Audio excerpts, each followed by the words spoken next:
जय हिंद दोस्तों, mission success में आप सभी का स्वागत है। फ्रेंड्स, इस वीडियो में देखेंगे बीएसएससी से संबंधित प्रश्न है और यहाँ पे सभी इंपॉर्टेंट क्वेश्चन होगा, सभी प्रीवियस ईयर क्वेश्चन होगा। और यह जो क्वेश्चन पूछा गया है 2011 में पूछा गया है और इसमें जितना भी दिया गया है आपको दिया गया है जीके और जीएस। जीके जीएस को इसमें कंप्लीट किया जाएगा और सभी इंपॉर्टेंट क्वेश्चन को इसमें शामिल किया गया और फुल व्याख्या के साथ। तो बीएसएससी और दरोगा के लिए, ठीक है, दरोगा के लिए यहाँ पे यह जो वीडियो इंपॉर्टेंट होने वाला है। तो इसमें बीएसएससी और दरोगा के लिए सिर्फ यह है और सिर्फ इसमें आपको जीके और जीएस मिलेगा। सिर्फ जीके और जीएस है और सभी इसमें प्रीवियस ईयर क्वेश्चन के साथ फुल व्याख्या के साथ इसमें कंप्लीट आपको कराया जाएगा। तो आप लोग अच्छे से इसको देख लीजिए और सभी वीडियो इसमें इंपॉर्टेंट आपको अपलोड भी किया जाएगा प्रतिदिन। तो आप लोग प्रतिदिन वीडियो को देखिए। प्रतिदिन आप लोग को दरोगा का एक सेट आपको अपलोड किया जाता है और एक सेट आप लोगों को यहाँ पे जीके जीएस का आपको बीएसएससी का अपलोड किया जाएगा। तो चलिए स्टार्ट करते हैं कम समय लेते हुए। अगर चैनल पहली बार है तो आप लोग सब्सक्राइब कर लीजिए और वीडियो को एक बार शेयर जरूर कीजिएगा। तो चलिए स्टार्ट करते हैं। पहला क्वेश्चन यहाँ पे देखते हैं कि केंद्रीय जल एवं विद्युत शोध केंद्र कहाँ स्थित है। ठीक है, तो यहाँ पे सही आंसर इसका क्या हो जाएगा, केंद्रीय जल एवं विद्युत शोध केंद्र कहाँ स्थित है। तो इसका राइट आंसर हो जाएगा ऑप्शन आपको ये हो जाएगा कि खड़गवासला में। ठीक है, खड़गवासला में हो जाएगा इसका राइट आंसर। खड़गवासला में एक और क्या है, तो खड़गवासला में एक देखिए, खड़गवासला में एनडीए, ठीक है, एनडीए का जो मुख्यालय है, ठीक है, खड़गवासला में एनडीए का मुख्यालय है और इसको नेशनल डिफेंस एकेडमी कहते हैं, नेशनल डिफेंस एकेडमी। और यह जो है खड़गवासला में इसका ही मुख्यालय है। चलिए आगे यहाँ देखते हैं जामनगर। जामनगर में क्या है, तो जामनगर में जो पीतल उद्योग है और जामनगर कहाँ है, तो यह गुजरात में हो जाएगा। ठीक है, जामनगर कहाँ है, गुजरात में है और पीतल उद्योग है। अगर श्रीशैलम की बात किया जाए, श्रीशैलम, तो यह कहाँ हो जाएगा, यह श्रीशैलम जो हो जाएगा आपको आंध्र प्रदेश में। ठीक है, आंध्र प्रदेश में है और यहाँ पे एक विश्व में विख्यात मंदिर है, इसीलिए यहाँ पे प्रसिद्ध है श्रीशैलम।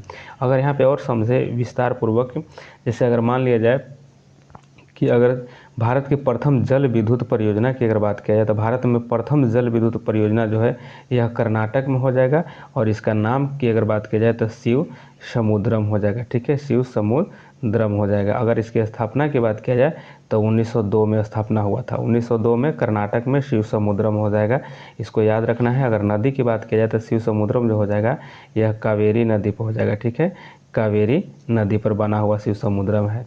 ये सभी इंपॉर्टेंट के साथ आप लोग को कंप्लीट यहाँ पे कराया जाएगा फ्रेंड्स। तो आप लोग एकदम जीके जीएस आप लोग मजबूत यहाँ पे कीजिए। अगर यहाँ पे कोयना बांध की अगर बात करते हैं फ्रेंड्स, कोयना बांध है तो ये जानते होंगे कोयना बांध जो है यह सबसे बड़ा महत्वपूर्ण बिजली आपको पनबिजली है। ठीक है, पनबिजली संयंत्र है कोयना। अगर देखिए देश के अगर पूछा जाए कि देश के सबसे पुराना की अगर बात की जाए, देश में सबसे पुराना जल विद्युत परियोजना कौन है, तो यह हो जाएगा आपको दार्जिलिंग है। ठीक है, दार्जिलिंग है और यह इसकी स्थापना की अगर बात की जाए दार्जिलिंग का, तो यह कब इसकी स्थापना हुआ था, तो यह 1897 में। ठीक है, यह सबसे पुराना देश का है जो कि 1897 में हुआ था। अगर यहाँ पे और बात किया जाए गंगा ये दामोदर घाटी परियोजना की बात किया जाए, दामोदर, ठीक है, दामोदर जो घाटी परियोजना है यह जो है भारत का बहु उद्देशीय घाटी परियोजना है। ठीक है, बहुउद्देशीय घाटी परियोजना है और यह प्रथम बहुउद्देशीय घाटी परियोजना है। अगर इस परियोजना की स्थापना की बात की जाए तो इस परियोजना की स्थापना कब हुआ था, तो इसको 1948 में इसकी स्थापना हुआ था, दामोदर घाटी परियोजना का। ठीक है, तो ये सभी इंपॉर्टेंट के साथ आप लोग को यहाँ पे कंप्लीट कराया जाएगा और अच्छे से एक बार वीडियो को आप लोग देखते जाइए। चलिए आगे दो नंबर प्रश्न देखते हैं कि 1857 की क्रांति में निम्नलिखित में से किसे एक मित्र द्वारा धोखा मिला और ब्रिटिश द्वारा पकड़ा गया तथा मार दिया गया। कौन ऐसा था जिसको धोखा मिला और ब्रिटिश द्वारा पकड़ा गया और फिर उसे मार दिया गया। तो यहाँ पर राइट आंसर आपको ऑप्शन डी हो जाएगा, तात्या टोपे। ठीक है, तात्या टोपे हैं, इन्हीं को कहा हुआ था कि मित्र के द्वारा धोखा मिला था। और अगर वो मित्र धोखा कौन दिया था, तो देखिए यहाँ पर लिख दे रहे हैं आपको हम, मित्र था मान सिंह। ठीक है, मित्र था मान सिंह ने धोखा दे दिया था जिसके कारण से तात्या टोपे पकड़े गए थे और इनको मार दिया गया था अंग्रेज के द्वारा। अगर यहाँ पे प्रमुख यहाँ पे और समझ ले, जैसे नाना साहब, ये नाना साहब नेतृत्व कहाँ से किए थे 1857 का, तो यह कानपुर से किए थे। ठीक है, कानपुर से इन्होंने नेतृत्व किया था। अगर खान बहादुर खान की अगर बात किया जाए, खान बहादुर खान की बात किया जाए तो यह कहाँ से किए थे, तो यह बरेली से किए थे। ठीक है, बरेली से नेतृत्व किए थे 1857 का। ठीक है, अगर कुंवर सिंह, तो यह कुंवर सिंह अपना बिहार आरा से, ठीक है, आरा से किए थे और बिहार से किए थे। आरा के जगदीशपुर के जमींदार थे, ठीक है। तात्या टोपे के तो जान ही गए आप लोग कि इनको धोखा मिला था, ठीक। तो चलिए, और अगर यहाँ पे समझे कि बेगम हजरत महल की बात किया जाए, ठीक है, अगर बेगम हजरत महल की बात किया जाए, बेगम हजरत महल तो यह कहाँ से किए थे, तो लखनऊ से हो जाएगा। रानी लक्ष्मीबाई की अगर बात किया जाए तो यह झांसी से हो जाएगा। कहाँ से हो जाएगा, झांसी से इन्होंने नेतृत्व किया था। फिर एक पूछा जाता है और आपको बख्त खां, ठीक है, बख्त खां जो थे यह कहाँ से किए थे, तो बख्त खां तो दिल्ली से किए थे, ठीक है, दिल्ली से बख्त खां नेतृत्व किए थे। तो ये सभी इंपॉर्टेंट क्वेश्चन है, सभी को आप लोग समझ लिए। नाना साहब 1857 की क्रांति में कानपुर से तात्या टोपे के साथ मिलकर किए थे। जो नाना साहब किए थे कानपुर से किए थे, यह जो नाना साहब हैं आपको ऑप्शन 1 में, इन्होंने तात्या टोपे के साथ मिलकर किए थे। लेकिन तात्या टोपे को धोखा किसने दिया था, तो धोखा दिया था मान सिंह के द्वारा धोखा इनको मिला था, ठीक है। और तात्या टोपे का मूल नाम अगर पूछे कि तात्या टोपे का मूल नाम भी पूछ लिया जाता है, तो मूल नाम क्या है, रामचंद्र पांडुरंग है, ठीक है, पांडुरंग हो जाएगा। तो ये सभी क्वेश्चन को याद रख लेना है। चलिए नेक्स्ट क्वेश्चन आगे यहाँ पे देख लेते हैं। और 3 नंबर प्रश्न में यहाँ क्वेश्चन है कि 1929 में किसकी अध्यक्षता में आयोजित हुए भारतीय राष्ट्रीय कांग्रेस के लाहौर अधिवेशन में ब्रिटिश शासन के पूर्व स्वतंत्रता का प्रस्ताव पारित किया गया। देखिए यहाँ पे जो किया गया था यह किसकी अध्यक्षता था, तो यह जवाहरलाल नेहरू हो जाएगा। और इसी समय पूर्ण स्वतंत्रता की यहाँ पे प्रस्ताव किया गया था, मांग उठाया गया था, ठीक है। तो इसीलिए यहाँ पे यह चर्चित हो गया था। और यही रावी नदी के तट पर 12 बजे रात में यह जवाहरलाल नेहरू के द्वारा झंडा फहराया गया था। और उसी समय से गणतंत्र दिवस मनाने की प्रेरणा आई थी। और यहाँ पर बाल गंगाधर तिलक की अगर बात की जाए तो यह कांग्रेस के अधिवेशन में कहाँ भाग लिए थे, और भाग नहीं है किस अधिवेशन में अध्यक्षता किए थे, तो यह कहीं नहीं किए थे। अब यह जो है यह इनकी अगर मृत्यु की बात किया जाए तो 1920 में, ठीक है, 1920 में इनकी मृत्यु हो गया था। कब, जब असहयोग आंदोलन की शुरुआत हुआ था उसी दिन इनकी मृत्यु हो गई थी, ठीक है। और यह कभी भी भाग नहीं लिए हैं। अगर गोपाल कृष्ण गोखले की बात किया जाए तो यह 1905 में बनारस अधिवेशन में इन्होंने भाग लिया था, ठीक है, भाग लिया था। मोतीलाल नेहरू की अगर बात किया जाए तो मोतीलाल नेहरू कब लिए थे, तो यह 1928 में, ठीक है, 1928 में कलकत्ता अधिवेशन में इन्होंने मोतीलाल नेहरू भाग लिए थे।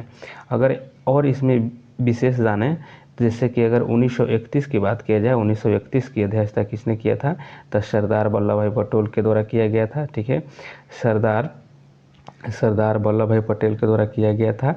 और यह जो अधिवेशन हुआ था यह कराची में हुआ था, ठीक है, कराची में यह अधिवेशन हुआ था। और इसमें क्या किया गया था, इसमें जो है मौलिक अधिकार एवं आर्थिक अधिकार का प्रस्ताव पारित किया गया था। इसी में मौलिक, ठीक है, मौलिक अधिकार को इसी में पारित किया गया था। और यह जो है मांग किया गया था 1931 में सरदार वल्लभ भाई पटेल के द्वारा, और यह कराची में, ठीक है। तो ये सभी इंपॉर्टेंट को समझ लेना है। चलिए नेक्स्ट क्वेश्चन आगे यहाँ पे देख लेते हैं। 4 में है कि राज्य के नीति निर्देशक तत्वों का कौन सा सिद्धांत महात्मा गांधी के दर्शन से जुड़ा हुआ है, तो यह सही हो जाएगा ऑप्शन इसमें बी हो जाएगा, ठीक है, ऑप्शन बी हो जाएगा कि ग्राम पंचायत की स्थापना करना, यह जो है यह महात्मा गांधी के विचारों से जुड़ा हुआ है। और यहाँ पे अधिक देखते हैं, अगर मान लिया जाए कि ग्राम पंचायत की स्थापना की तो बात हो गया, या सिद्धांत हो गया महात्मा गांधी का। अगर पूछ दे ग्राम पंचायत का गठन कितने अनुच्छेद में है, तो यह आपको 40 अनुच्छेद में हो जाएगा, ठीक है, 40 अनुच्छेद में हो जाएगा।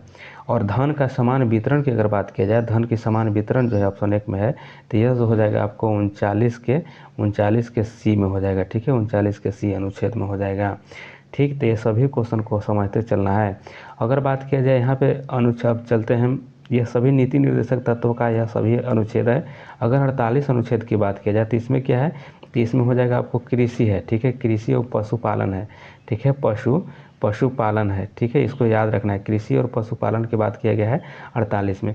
अगर 49 की अगर बात किया जाए तो 49 में क्या है, तो 49 में हो जाएगा अनुच्छेद 49 में है कि स्मारकों एवं स्थानों वस्तुओं की यहाँ पे सुरक्षा की बात किया गया है, ठीक है, संरक्षण की बात किया गया है। 50 में अगर बात की जाए, 50 अनुच्छेद में क्या है, तो इसमें कार्यपालिका को न्यायपालिका से अलग किया गया है, ठीक है, कार्यपालिका को न्यायपालिका से इसको अलग कर दिया गया है। यह बात इसमें किया गया है 50 के अनुच्छेद में। तो ये सभी इंपॉर्टेंट क्वेश्चन को देखते चलिए। नेक्स्ट क्वेश्चन आगे देखते हैं कि हड़प्पा सभ्यता संबंधित है। देखिए हड़प्पा सभ्यता जो है संबंधित हो जाएगा, यह राइट आंसर आपको ऑप्शन एक हो जाएगा, कांस्ययुगीन सभ्यता है। ठीक है, कांस्ययुगीन सभ्यता हो जाएगा। अगर हड़प्पा सभ्यता की सिंधु सभ्यता जो है कांस्ययुगीन सभ्यता नाम से भी जाना जाता है। इतना जान लिया, हड़प्पा सभ्यता को सिंधु सभ्यता या कांस्ययुगीन सभ्यता को भी जाना जाता है नाम से। अगर यहाँ पे बात किया जाए C14 के द्वारा क्या किया जाता है, तो C14 तिथि जो है यह निर्धारण पद्धति के अनुसार हड़प्पा सभ्यता काल का निर्धारण करता है C14 पद्धति से। और इसके निर्धारण के अनुसार यह 2350 से लेकर के यह 1750 BC जो है यही निर्धारण किया गया था हड़प्पा सभ्यता की काल का। ठीक है, यह कर्मन 14 पद्धति के द्वारा। तो कितना से कितना 2350 से लेकर के 1750 BC तक में यह जो है निर्धारण किया गया हड़प्पा सभ्यता के। अगर इसकी खोज की बात किया जाए कि हड़प्पा सभ्यता की खोज किसके द्वारा किया गया था, तो देखिए यह किया गया था 1921 में। ठीक है, 1921 में किया गया था। दयानंद साहनी के द्वारा किया गया था। दयाराम साहनी के द्वारा किया गया था। ऐसे भी देखिए कहिए कि किसी का अगर धन हड़प लिया जाता है तो ये दया किसी का आ जाता है। ठीक है, जैसे दया आ जाता है तो दयाराम साहनी हो जाएंगे इनके इस तरह से। चलिए नेक्स्ट क्वेश्चन आगे देख लेते हैं। नेक्स्ट क्वेश्चन यहाँ पे हो जाएगा 6 नंबर में है कि भारत और चीन के बीच की सीमा बनाने वाली रेखा का नाम है बताना है। तो इसका सही आंसर हो जाएगा ऑप्शन आपको बी हो जाएगा, मैक-मोहन रेखा जो है यह भारत और चीन के बीच में रेखा बनाती है। अगर यहाँ पे रेड क्लिफ की बात किया जाए, रेड क्लिफ, तो यह जो है भारत और पाक के बीच है। ठीक है, भारत और पाक के बीच में यह सीमा रेखा है। अगर डुरंड की बात किया जाए तो डुरंड जो है किसके साथ है, तो डुरंड हो जाएगा आपको पाक और अफगानिस्तान के बीच है। ठीक है, अफगानिस्तान के बीच में हो जाएगा डुरंड रेखा। तो ये सभी क्वेश्चन को देखना है। और यहाँ पे विस्तार से समझ लेते हैं कि अगर 17वीं पूछ दे, 17वीं समानांतर रेखा, तो यह किसके बीच है, तो यह उत्तरी वियतनाम। ठीक है, उत्तरी वियतनाम हो जाएगा और एक हो जाएगा इसमें दक्षिणी वियतनाम। ठीक है, उत्तरी वियतनाम और दक्षिणी वियतनाम, यह 17वीं हो जाएगा। अगर आपसे पूछे 49वीं पूछ दे तो 49वीं किसके बीच है, तो यह हो जाएगा USA, यह हो जाएगा आपको USA प्लस कनाडा के बीच है। कनाडा के बीच में हो जाएगा आपको 49वीं हो जाएगा। ठीक है, अगर आपसे मैगीनॉट पूछ दे, ठीक है, अगर आपसे मैगीनॉट पूछ दे तो यह किसके बीच है, तो यह जर्मनी और आपको फ्रांस के बीच में हो जाएगा। ठीक है, जर्मनी और फ्रांस के बीच में मैगीनॉट हो जाएगा। तो यह सभी इंपॉर्टेंट के साथ आप लोग याद रखते चलिए आगे यहाँ पे देख लेते हैं। 7 नंबर के नीचे दिए गए प्रमुख घटनाओं का सही तिथि क्रम बताना है। तो सही तिथि क्रम इसमें हो जाएगा आपको ऑप्शन ए हो जाएगा। ठीक है, ऑप्शन ए यहाँ पे सही हो जाएगा। यहाँ पे कह रहा है कि प्रमुख घटनाओं का सही तिथि क्रम बताना है, क्रम से बताना है। तो यहाँ पे ऑप्शन आपको एक सही हो जाएगा। जैसे अगर एक में देखा जाए कि बांग्लादेश, यहाँ पहले 2 आ रहा है, यानी बांग्लादेश का सृजन हुआ था कब, या कब इसकी स्वतंत्रता मिली थी, तो 1971 में हो जाएगा। अगर यहाँ पे आगे चलते हैं, यहाँ 4 हो जाएगा। ठीक है, तो पोखरण परीक्षण यहाँ पे आ रहा है। तो पोखरण परीक्षण जो है यह कब हुआ था, तो यह हुआ था 1974 में। ठीक है, 1974 में हो जाएगा पोखरण परीक्षण। अगर इसके बाद 3 नंबर है, यानी सिक्किम का जो 22वां राज्य बना था, तो यह कब बना था, तो यह बना था 1975 में। ठीक है, 1975 में बना था। ठीक है, 1975 में। उसके बाद यहाँ पे देखते हैं, आपको एक में चलते हैं। ठीक है, कि SLV-3 जो लॉन्च हुआ था यह कब हुआ था, तो यह जो SLV-3 लॉन्च हुआ था यह हुआ था 2000 में, 2001 में हुआ था। ठीक है, तो इसे जो क्रम जो दिया गया यह सब क्रम सही है। चलिए आगे देख लेते हैं। नेक्स्ट क्वेश्चन आगे यहाँ पे देखते हैं। 8 नंबर प्रश्न है कि निम्नलिखित में से किस देश के समूह को भूमध्य रेखा गुजरती है, यानी किस देश के समूह से भूमध्य रेखा गुजरती है, तो वैसे देश को यहाँ पे चयन करना है कि जिससे होकर के गुजरती है। ठीक है, तो इसका राइट आंसर हो जाएगा ऑप्शन बी हो जाएगा, कोलंबिया हो जाएगा, केन्या हो जाएगा और इंडोनेशिया से होकर के भूमध्य रेखा गुजरती है। ठीक है, यह आपको आंसर यहाँ पे राइट हो जाएगा।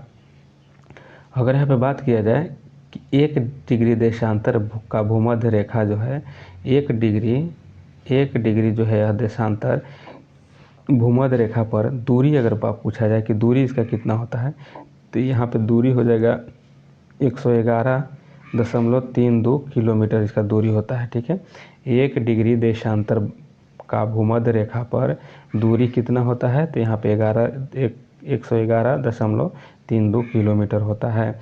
भूमध्य रेखा विषुवत रेखा पर 21 मार्च तथा 23 सितंबर को दिन रात बराबर होता है। ठीक है, भूमध्य रेखा पर अगर दिन रात की बात किया जाए तो 21 मार्च को और यहाँ पे 23 सितंबर को दिन और रात बराबर होता है।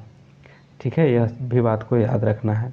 और भूमध्य रेखा जो है कुल 13 देश से होकर के गुजरता है, कुल 13 देश से होकर के भूमध्य रेखा गुजरता है। अगर एशिया की बात किया जाए फ्रेंड्स, एशिया की बात किया जाए तो देखिए एशिया वाला याद रखिएगा, यह हो जाएगा मालदीव,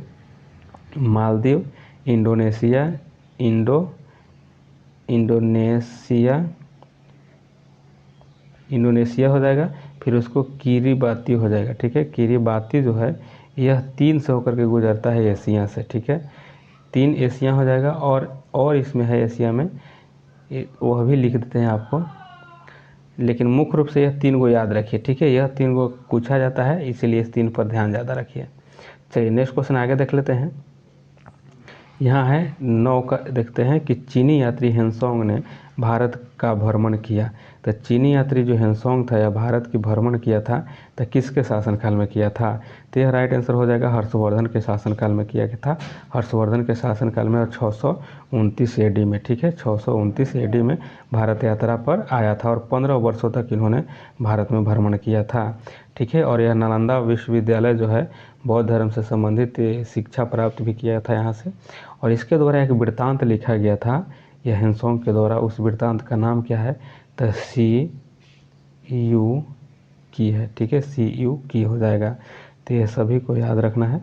चलिए नेक्स्ट क्वेश्चन आगे देख लेते हैं। यहाँ पे हो जाएगा 10 नंबर प्रश्न हो जाएगा कि संपूर्ण क्रांति का आह्वान किसने किया था, तो यहाँ पे हो जाएगा जयप्रकाश नारायण के द्वारा। आगे देखते हैं विंग्स ऑफ फायर का लेखक कौन है।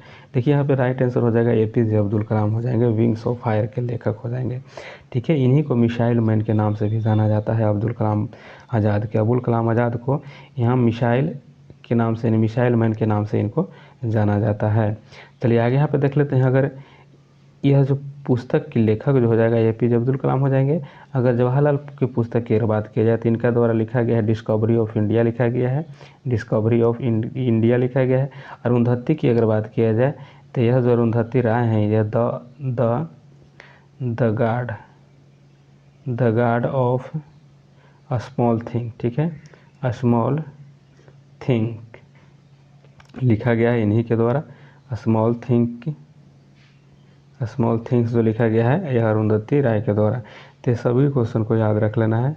चलिए नेक्स्ट क्वेश्चन आगे देख लेते हैं। यहाँ पे है 12 नंबर प्रश्न है कि भाखड़ा नागल बांध स्थित है। तो भाखड़ा नागल जो बांध है यह कहाँ स्थित है या किस नदी पर स्थित है, तो इसका राइट आंसर क्या हो जाएगा, इसका राइट आंसर हो जाएगा ऑप्शन आपको B हो जाएगा, भाखड़ा नागल सतलज पर है। ठीक है, भाखड़ा नागल जो जाएगा सतलज नदी पर हो जाएगा, सतलज नदी पर हो जाएगा यह। चलिए नेक्स्ट क्वेश्चन आगे यहाँ पे देख लेते हैं। अगर यहाँ पे चिनाव नदी पर पूछा जाए, चिनाव नदी पर, तो चिनाव नदी पर कौन कौन हो जाएगा, तो यहाँ पे हो जाएगा दुलहस्ती हो जाएगा। ठीक है, दुलहस्ती जो परियोजना है चिनाव नदी पर हो जाएगा। और सलाल परियोजना भी है। ठीक है, सलाल परियोजना भी आपको यहाँ चिनाव नदी पर हो जाएगा। ठीक है, और गंगा पर अगर पूछे तो एक फरक्का है, फरक्का हो जाएगा जो कि गंगा पर है, फरक्का हो जाएगा जो कि गंगा पर हो जाएगा। और यहाँ पर रावी नदी है, रावी नदी पर अगर पूछा जाए तो रावी नदी पर कौन हो जाएगा, तो रावी नदी पर हो जाएगा रंजीत। ठीक है, रंजीत सागर याद रखना है, रंजीत सागर हो जाएगा रावी नदी पर। चलिए नेक्स्ट क्वेश्चन आगे देख लेते हैं। 13 नंबर प्रश्न है कि कलहन द्वारा रचित राजतरंगिणी में वर्णन है।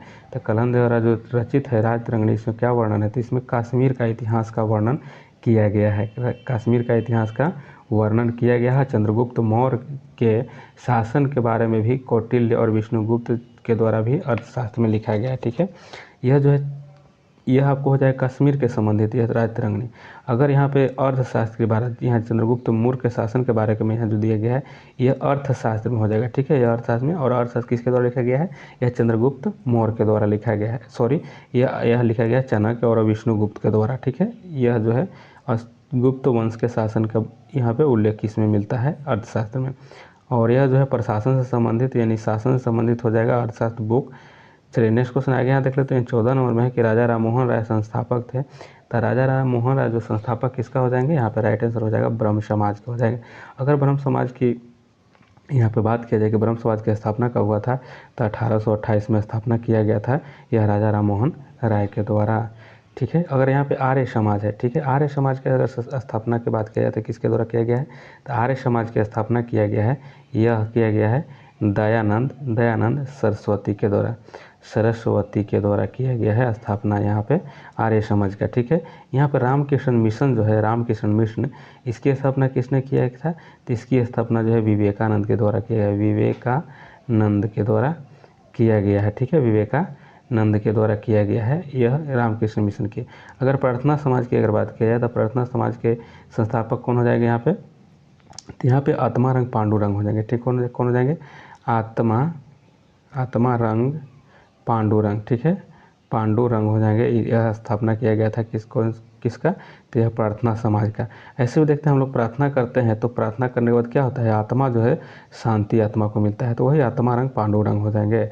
नेक्स्ट क्वेश्चन आगे यहाँ पे देख लेते हैं, 15 का है कि मैगी नॉट रेखा किस देशों से के मध्य स्थित है। देखिए आगे ही बता चुके थे। ठीक है, तो मैगी नॉट जो हो जाएगा यह हो जाएगा आपको फ्रांस और जर्मनी के बीच हो जाएगा। ठीक है, फ्रांस और जर्मनी के बीच हो जाएगा। और यहाँ पे जर्मनी और पोलैंड है, तो जर्मनी और पोलैंड के बीच में हो जाएगा कौन, तो हिंडनबर्ग होता है। ठीक है, क्या होता है, हिंडनबर्ग, याद रखना है। हिंडनबर्ग जो हो जाएगा वो जर्मनी और पोलैंड के बीच हो जाएगा। अगर यूएसए और कनाडा की अगर बात की जाए तो यूएसए और कनाडा के बीच में क्या बताए थे, यूएसए और कनाडा के बीच में आपको हम पहले ही बताए थे 49वीं बताए थे। ठीक है, 49वीं समानांतर रेखा बताए थे यूएसए और कनाडा के बीच में। चलिए आगे देख लेते हैं।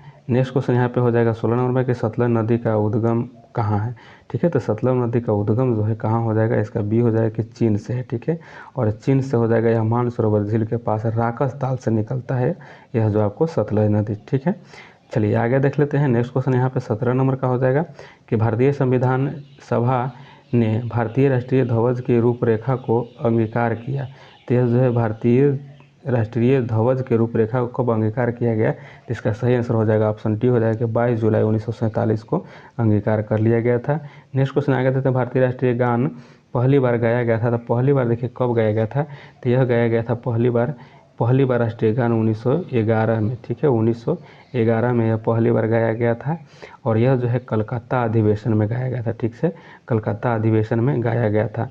अगर यहाँ पे बात किया जाए कि किसकी अध्यक्षता में गाया गया था, तो विशन नारायण धर हो जाएंगे। कौन हो जाएंगे, विशन नारायण। ठीक है, नारायण धर के द्वारा यह अध्यक्षता किया गया था, इसी में यह गाया गया था। चलिए नेक्स्ट क्वेश्चन आगे यहाँ पे देख लेते हैं। 19 का हो जाएगा कि भारत में श्वेत क्रांति के जनक माने जाते हैं। तो भारत में श्वेत क्रांति के जनक डॉक्टर वी कुरियर को जाना जाता है। ठीक है, बर्गिज कुरियर यह सही आंसर हो जाएगा, बर्गिज कुरियर सही आंसर हो जाएगा। ठीक है, और यह जो श्वेत क्रांति है यह दूध उत्पादन से संबंधित हो जाएगा। नेक्स्ट क्वेश्चन आगे यहाँ पे देख लेते हैं कि भारत का राष्ट्रीय फल है, तो राष्ट्रीय फल सभी जानते हो कि आम हो जाएगा।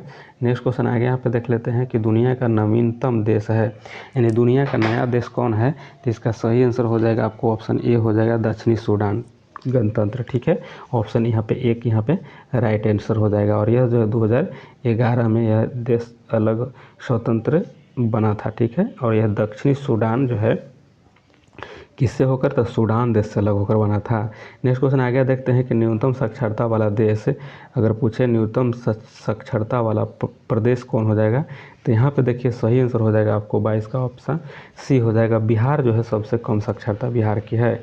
ठीक है, बिहार की साक्षरता कम है और लगभग यह जो साक्षरता दर बिहार की हो जाएगी, तो यहाँ पे 2011 जनगणना के अनुसार ऐसे है तो 61%। ठीक है, लेकिन यहाँ पे दिया गया है आपको 63%। ठीक है, लगभग 63% हो जाएगा, तो इसको भी याद कर लेना। अगर सबसे ज़्यादा की बात किया जाए तो सबसे ज़्यादा हो जाएगा केरल में हो जाएगा, और केरल में कितना है, तो 93% है लगभग केरल में। ठीक है, चलिए नेक्स्ट क्वेश्चन आगे देख लेते हैं कि सम्राट अशोक ने 40 वर्षों तक भारत में राज्य की और राजधानी का उस समय नाम था। ठीक है, तो उस समय नाम क्या रखा था राजधानी का, तो यहाँ पे सही आंसर ऑप्शन सी हो जाएगा कि पाटलिपुत्र नाम रखा था। ठीक है, पाटलिपुत्र। महाराजा अशोक मौर्य वंश से संबंधित यह शासक थे और बहुत ही सम्राट शासक थे, और यह जो है राजधानी पाटलिपुत्र बनाया। आगे आप देखते हैं ऐसा प्रथम इंजीनियरिंग स्नातक जो किसी राज्य का 2 बार मुख्यमंत्री रहा हो संबंधित है। तो इसका राइट आंसर ऑप्शन बी हो जाएगा, बिहार के हैं। ठीक है, और बिहार के हैं और यह इनके अगर नाम पूछा जाए तो क्या नाम हो जाएगा, नीतीश कुमार। नीतीश कुमार रिकॉर्ड 7 बार बिहार के मुख्यमंत्री बने थे, लेकिन अभी अगर देखा जाए तो अभी 9 बार बन गए हैं। ठीक है, वर्तमान में 9 बार बन गए हैं और अभी इनकी सरकार भी है। ठीक है, चलिए नेक्स्ट क्वेश्चन आगे यहाँ देख लेते हैं। नेक्स्ट क्वेश्चन है कि निम्नलिखित में से कौन सा देश आसियान का सदस्य नहीं है। देखिए आसियान का सदस्य इसमें से कौन नहीं हो जाएगा, तो राइट आंसर हो जाएगा बांग्लादेश। ठीक है, यानी सी ऑप्शन इसका राइट हो जाएगा। आसियान देश में शामिल कौन कौन है, तो हम बता देते हैं आपको। म्यांमार हो जाएगा, देखिए म्यांमार हो जाएगा, कंबोडिया हो जाएगा, लाओस हो जाएगा, वियतनाम हो जाएगा। ठीक है, वियतनाम हो जाएगा, और आपको हो जाएगा थाईलैंड है, ब्रुनेई हो जाएगा, इंडोनेशिया हो जाएगा, मलेशिया हो जाएगा, फिलीपींस हो जाएगा और सिंगापुर हो जाएगा। ठीक है, यह सभी जो है आपको यह देश यह जो है शामिल है आसियान में। ठीक है, कौन कौन शामिल है, तो यह शामिल हो जाएगा म्यांमार हो जाएगा, Cambodia, Laos, Vietnam, Thailand, Brunei, Indonesia, Malaysia, Philippines और सिंगापुर, यह सभी शामिल है। अगर यहाँ पे बात किया जाए इसकी स्थापना की, तो स्थापना जो है कब हुआ था यहाँ पे आसियान की, तो आसियान की स्थापना हो जाएगा यह 1967 में। ठीक है, 1967 में। अगर इसके मुख्यालय की बात की जाए तो मुख्यालय कहाँ हो जाएगा, जकार्ता हो जाएगा। ठीक है, जकार्ता में इसकी मुख्यालय हो जाएगा, और यह इंडोनेशिया की राजधानी थी जकार्ता, यहीं पे इसकी मुख्यालय हो जाएगा। चलिए नेक्स्ट क्वेश्चन आगे देख लेते हैं। नेक्स्ट क्वेश्चन यहाँ पे 26 नंबर में है कि उस राज्य का नाम बताइए जहाँ से भारत का प्रथम राष्ट्रपति चुना गया था। तो बिहार से ही चुना गया था, डॉक्टर राजेंद्र प्रसाद को। जीरादेई इनका गांव था। ठीक है, जीरादेई से चुने गए थे। नेक्स्ट क्वेश्चन आगे देख लेते हैं। सिख के 10वें गुरु गोविंद सिंह का जन्म हुआ था। तो देखिए जन्म कहाँ हुआ था, तो पटना में हुआ था। पटना साहिब में इनकी जन्म हुआ था, और इनके द्वारा खालसा पंथ की स्थापना किया गया था। क्या, खालसा। ठीक है, खालसा पंथ की स्थापना किसके द्वारा किया गया था, तो यह गुरु गोविंद सिंह के द्वारा किया गया था। और इनको सच्चा पातशाह या सच्चा बादशाह भी कहा जाता था। और इनकी मृत्यु की अगर बात करें तो नांदेड़ में गुल खां नामक पठान था, जिन्होंने 1708 ईस्वी में इनकी मृत्यु कर दिया गया था उसके द्वारा। ठीक है, और खालसा पंथ के संस्थापक यह थे। चलिए 28वां प्रश्न देखते हैं कि 1946 में गठित अंतरिम सरकार में डॉक्टर राजेंद्र प्रसाद किस विभाग के मंत्री थे। तो ऑप्शन सी हो जाएगा, खाद्य एवं कृषि मंत्री थे। खाद्य एवं कृषि विभाग के मंत्री थे। आगे देखते हैं कि वैश्विक तापमान के बढ़ने की समस्या से निपटने के लिए अपने लोगों पर कार्बन कर यानी कार्बन टैक्स लगाए जाने का प्रस्ताव करने वाले विश्व का पहला देश निम्नलिखित में से कौन है, तो यह न्यूजीलैंड हो जाएगा। नेक्स्ट क्वेश्चन आगे यहाँ पे देख लेते हैं। यहाँ पे है कि निम्नलिखित में से किस क्षेत्र में वर्ष 2005 में इंदिरा गांधी परमाणु अनुसंधान केंद्र के उल्लेखनीय उत्पत्ति हुई। तो यहाँ पे देखिए सही आंसर 30 का हो जाएगा, ऑप्शन ए हो जाएगा कि फास्ट ब्रीडर टेस्ट रिएक्टर के यूरेनियम प्लूटोनियम मिश्रित कार्बाइड ईंधन का पुनर्साधनीकरण हुआ था। तो यहाँ पर ऑप्शन आपको ये हो जाएगा। नेक्स्ट क्वेश्चन आगे यहाँ पे देख लेते हैं। नेक्स्ट यहाँ पे 31 का है कि इच्छा मृत्यु को कानूनी रूप देने वाला देश निम्नलिखित में से कौन सा है। तो यहाँ पे सही ऑप्शन सी हो जाएगा, नीदरलैंड हो जाएगा। आगे यहाँ पे निम्नलिखित में से कौन सा आयोग सर्वप्रथम भारत के संविधान की किसी धारा के अंतर्गत किसी निश्चित प्रावधान के अनुपालन में स्थापित किया गया है। तो यहाँ पे हो जाएगा सही आंसर ऑप्शन सी हो जाएगा कि चुनाव। ठीक है, चुनाव आयोग हो जाएगा राइट आंसर, इसमें हो जाएगा। चलिए आगे यहाँ पे देख लेते हैं कि विश्व आर्थिक फोरम की वार्षिक बैठक का स्थल दावोस कहाँ स्थित है। अगर दावोस की बात की जाती है स्विट्जरलैंड में हो जाएगा। दावोस जो है स्विट्जरलैंड में हो जाएगा, और यह जो हो जाएगा वार्षिक बैठक 1971 में हुआ था। चलिए नेक्स्ट क्वेश्चन आगे यहाँ पे देख लेते हैं कि ओलंपिक खेल में किस खेल के लिए बैल वाकर कप प्रदान किया जाता है। तो बैल वाकर कप जो है किसके लिए प्रदान किया जाता है, तो ऑप्शन हो जाएगा यहाँ पे मुक्केबाजी के लिए। आगे से प्राचीन नगर तक्षशिला निम्नलिखित में से किसके बीच में स्थित है।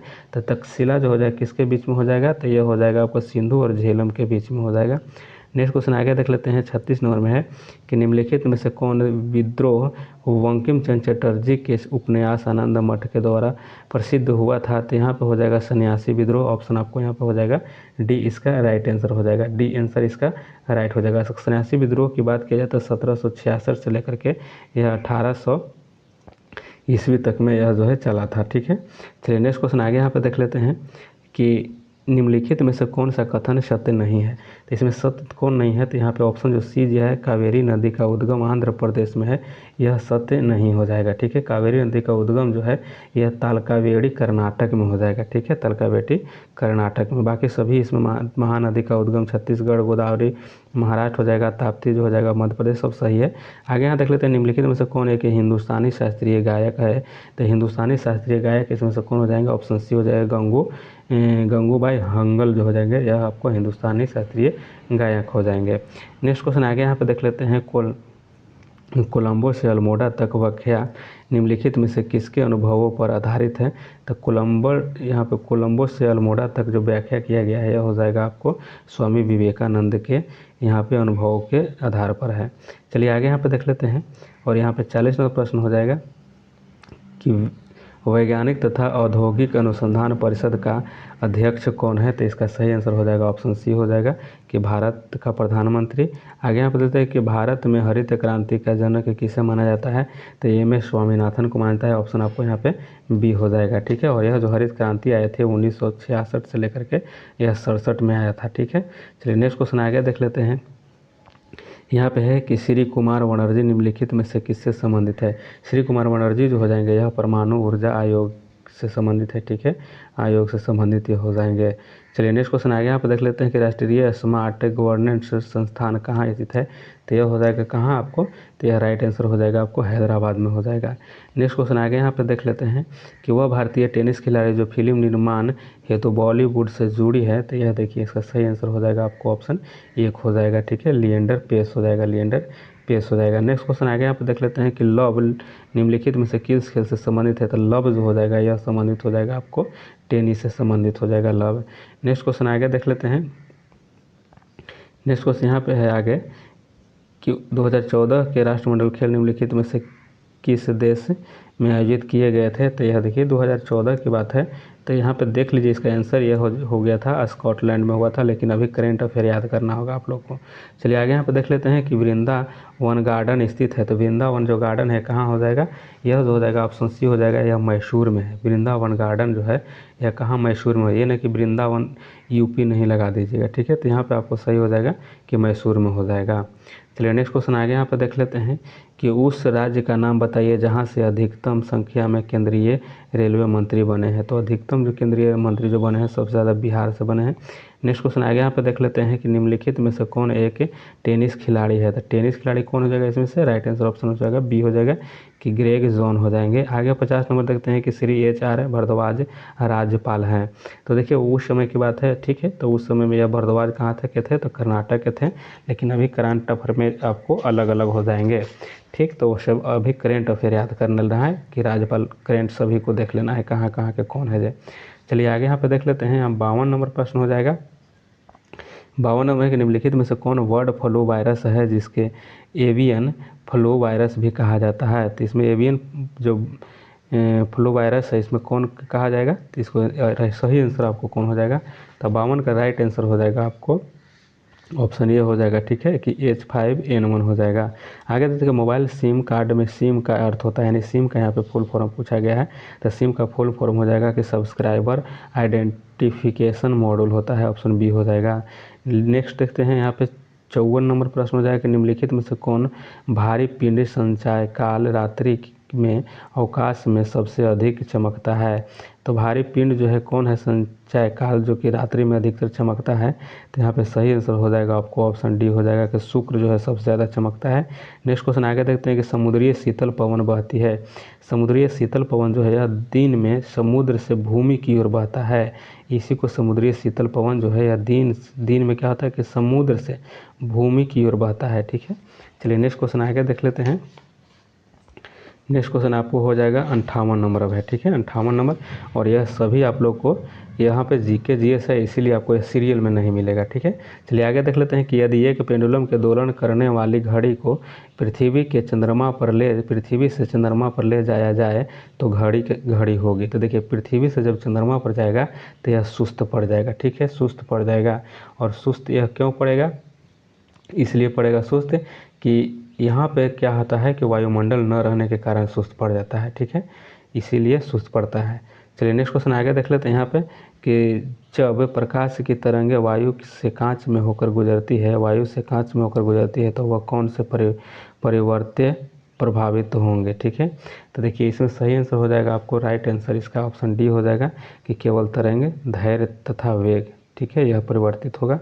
नेक्स्ट क्वेश्चन आगे यहाँ पे देख लेते हैं। यहाँ पे हो जाएगा आपको 61 नंबर में हो जाएगा कि एक्स किरण का उपयोग क्रिस्टल संरचना के अध्ययन के लिए किया जाता है क्योंकि, तो यहाँ पे हो जाएगा ऑप्शन बी हो जाएगा क्योंकि एक्स किरण की तरंगदैर्घ्य तथा क्रिस्टल के अंतर परमाणु की दूरी की परिमाण की कोटि समान होती है, इसके लिए जो है एक्स किरण के उपयोग क्रिस्टल संरचना में किया जाता है। नेक्स्ट क्वेश्चन आगे देख लेते हैं 62 नंबर के मनुष्य के नेत्र के रेटिना पर प्रतिबिंब बनता है। देखिए जो रेटिना पर प्रतिबिंब बनता है वो कैसा बनता है, तो वह काल्पनिक और उल्टा बनता है, ऑप्शन डी सही हो जाएगा। नेक्स्ट क्वेश्चन आगे आप देखते हैं कि सीमेंट के ग्राइंडिंग प्रक्रम के अंतर्गत क्लिकर चूर्ण में जिप्सम मिलाने का उद्देश्य क्या है, तो जिप्सम मिलाने का उद्देश्य इसमें हो जाता है, ऑप्शन डी हो जाएगा कि सेंटिंग की दर को जो है मंदित कर देता है, ठीक है, ऑप्शन डी इसका सही हो जाएगा। आगे यहाँ पर देख लेते हैं कि प्राकृतिक गैस का मुख्य अवयव है, तो प्राकृतिक गैस का मुख्य अवयव क्या हो जाएगा, इसका सही हो जाएगा, ऑप्शन ए हो जाएगा मीथेन हो जाएगा, ठीक है, मीथेन हो जाएगा। नेक्स्ट क्वेश्चन आगे यहाँ पर देख लेते हैं। यहाँ पे है कि पौधों में क्लोरोफिल बनाने के लिए कौन सा तत्व सहायक है, तो यहाँ पे आपको ऑप्शन बी हो जाएगा, मैग्नीशियम हो जाएगा। आगे तो वह तापमान जिस पर सेंटीग्रेड और फ़ारेनहाइट थर्मामीटर की रीडिंग जो है एक समान होती है, तो इसका सही आंसर ऑप्शन डी हो जाएगा -40, ठीक है, -40 हो जाएगा यहाँ पे सही आंसर। आगे 71 नंबर में देख लेते हैं और 71 नंबर में यहाँ पे देखिए त्रिभुजों की संख्या यहाँ पे काउंट करना है। इसमें त्रिभुज संख्या जब काउंट कीजिएगा तो इसका राइट आंसर हो जाएगा 24 त्रिभुज इसमें है। नेक्स्ट क्वेश्चन आगे यहाँ पे देख लेते हैं। यहाँ पर हो जाएगा कि निम्नलिखित में कौन सा पदार्थ नाभिकीय रिएक्टर में मंदक का काम करता है। देखिए मंदक का जो काम करता है इसमें सही हो जाएगा ऑप्शन आपको सी, भारी जल होता है। भारी जल यहाँ पे इसको D2O कहते हैं, ठीक है, D2O यही है, भारी जल है। तो चलिए आगे देख लेते हैं, आगे और देखते हैं। यहाँ पे देखिए 82 नंबर प्रश्न हो जाएगा और यहाँ पे है कि एस्बेस्टस के कारण होने वाला प्रमुख रोग है, तो एस्बेस्टस के कारण होने वाला जो रोग हो जाएगा यह ऑप्शन ये हो जाएगा एम्फेसेमा हो जाएगा, ठीक है, ऑप्शन 1 हो जाएगा। आगे यहाँ देख लेते हैं कि इंसुलिन उत्पादित होता है, तो इंसुलिन जो है उत्पादित कहाँ से होगा, तो इसका राइट आंसर डी हो जाएगा, पेनक्रियाज या अग्नाशय द्वारा होता है। नेक्स्ट क्वेश्चन आगे है कि मनुष्य के शरीर में पैरों की हड्डियाँ हैं, तो देखिए मनुष्य के शरीर में पैरों की जो हड्डियाँ हो जाएगा यहाँ बी हो जाएगा फेबुला और टिबिया जो है पैर की हड्डी है। नेक्स्ट क्वेश्चन आगे यहाँ पे देख लेते हैं विटामिन ए की कमी के कारण होता है, तो विटामिन ए की कमी के कारण क्या होता है, यहाँ पे सही हो जाएगा आपको ऑप्शन सी हो जाएगा, नाइट ब्लाइंडनेस होता है, ठीक है, यानी कि रतौंधी इसको कहते हैं, ठीक है, विटामिन ए की कमी, और यह जो है रेटिनॉल इसका विटामिन ए का रासायनिक नाम हो जाएगा। नेक्स्ट क्वेश्चन आगे देखते हैं। नेक्स्ट क्वेश्चन यहाँ पे 88 नंबर में हो जाए कि वायु का वेग संबंधित है, ठीक है, तो वायु का जो वेग है यह संबंधित हो जाएगा, तो ऑप्शन सी हो जाएगा कि दाब प्रवणता से है। आगे आप देख लेते हैं कि मानव शरीर में रक्तचाप नियंत्रित होता है, तो रक्तचाप जो नियंत्रित होता है यह अधिविक ग्रंथि के द्वारा होता है। नेक्स्ट क्वेश्चन आगे यहाँ पे देख लेते हैं और यहाँ पे हो जाएगा कि कंप्यूटर में वायरस संबंधित है, तो यह हो जाएगा आपको कंप्यूटर में जो आपको वायरस संबंधित है यह हो जाएगा राइट आंसर इसका ऑप्शन सी हो जाएगा कि प्रोग्राम से संबंधित हो जाएगा। आगे यहाँ पे देख लेते हैं 91 है कि अधातु सामान्यतः विद्युत की कुचालक होती है, यानी अधातुएं जो है सामान्यतः विद्युत की कुचालक होती है, परंतु ग्रेफाइट विद्युत का सुचालक होता है। क्यों? क्योंकि इसलिए होता है कि यहाँ पे ऑप्शन बी हो जाएगा कि इसमें शिथिलतः मंद इलेक्ट्रॉन होते हैं, यहाँ पे ऑप्शन इसका सही बी हो जाएगा। चलिए फ्रेंड्स, यहाँ पे आप लोग को जीके और जीएस जो है आपको कंप्लीट यहाँ पे कराया गया और यह सभी वीडियो इंपॉर्टेंट था, तो आप लोग वीडियो को लाइक और शेयर ज़रूर कीजिएगा और आप लोग यहाँ पे लाइक शेयर अच्छे से कीजिए। नेक्स्ट आप लोग को वीडियो यहाँ पे आएगा अगला सेट का।